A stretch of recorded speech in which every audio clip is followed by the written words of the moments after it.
and welcome back to Saturday. I hope you've enjoyed your last week of daily doses of Harry Potter. As the others have said, we're kind of picking up in the informational portion of the book. This is kind of where we are introduced to the Wizarding World itself. We're going to meet some characters, but before that we're going to learn about the magical world itself. We're going to learn about the culture, about the structure, and we're also going to get an idea of some of the societal issues that are present in this world. It's a lot of information in a short amount of time, and because of that it had the potential to be very dry and very boring. But true to J.K. Rowling, it was not. She made a very lush, a very rich world, something that captures your attention, something that you want to learn more about. So that's where we're picking up. And one quick funny little tidbit. In Carol's video, she mentioned that she'd like to have an owl. In fact, her exact words were, "I'd like to have an owl." I just thought it was funny because in an interview that Daniel Radcliffe did way back when he was first cast, someone asked him if he thought he was like Harry, and his response was, "I'd like to have an owl." It was word for word. I just thought that was entertaining. So my favorite line in this section of the book comes from Mr. Ollivander, and it's, "I think we must expect great things from you, Mr. Potter.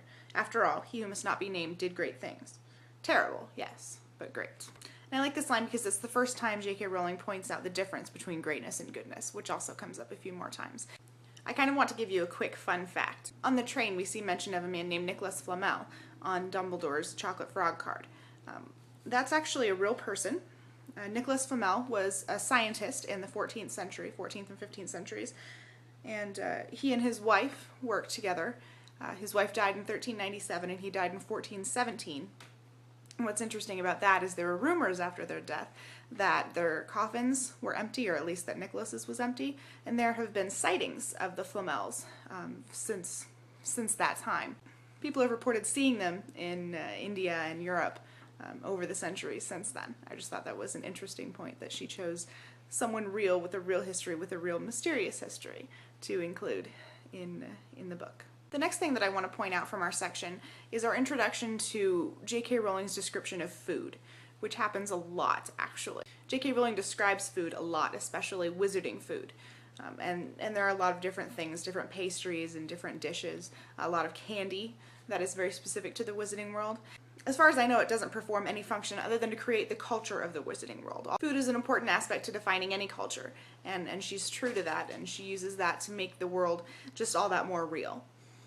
This is actually something that has an effect on our real lives, because with all the dishes that she creates, it gives us the opportunity to live in the Wizarding World just for a little bit every once in a while when we want to make wizarding food, which we do.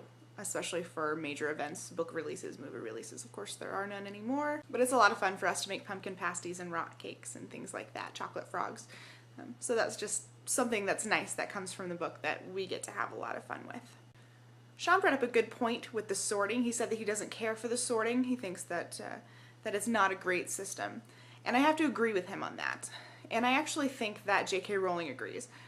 And I say that because I don't think that Dumbledore agrees with the sorting either. Which also brings up another issue that J.K. Rowling discusses several times in the series, which is the system is not always perfect. This is another reality that she brings to her world and makes her own. In our world, there are systems that don't always work, governments and organizations and things like that, and J.K. Rowling is true to that. Even though it's her world and she created it flawed. And I think it just goes to cementing the reality of her world and the Wizarding World. But I definitely agree with Sean, it's not a great system. Although I am wearing support for my house right now. I want to talk just a little bit about characterization in the novels now. In this chapter, or these 4 chapters, we've met a lot of people who will all be very important. But 2 people that I want to draw special attention to are Snape and Draco. They're people that seem very one-dimensional when you first meet them. Draco is spoiled and rude and prejudiced, and Snape just hates Harry. And that's all you really know about them at this point. But those are just the first layers of 2 of, I think, the most dynamic characters in this series, people that are very three-dimensional. So right now I just want to point out these 2 characters and say, look at what we know of them now, and let's watch as other layers are added to them, and watch as they develop. And I'm going to talk just a tiny bit about things that will come up later in the series, so if you haven't read and don't want to be spoiled, now will be the time to turn off. First of all, I am endlessly amused by Sunshine Daisy's Buttermellow turn the stupid fat rat yellow, because never in the entire series do we ever hear another spell that rhymes or is in English. I think it's hilarious that Ron, who has grown up with an entire wizarding family, most of whom are in Hogwarts before him has never heard spells and doesn't realize that that will obviously not work. Also, just a couple more things to add to the list of J.K. Rowling's genius, things that we've heard mention of now for the first time that will obviously be hugely important. Someone else pointed out Harry's eyes being like his mother's. Obviously, this is huge and was definitely planned beforehand. Also, Nicholas Flamel. I know I talked a little about him, but I didn't mention the fact that he actually is important, and she did use him for a very specific reason that will come up in the end of this book. And lastly, I just want to point out the fact that we just read the name Grindelwald for the first time.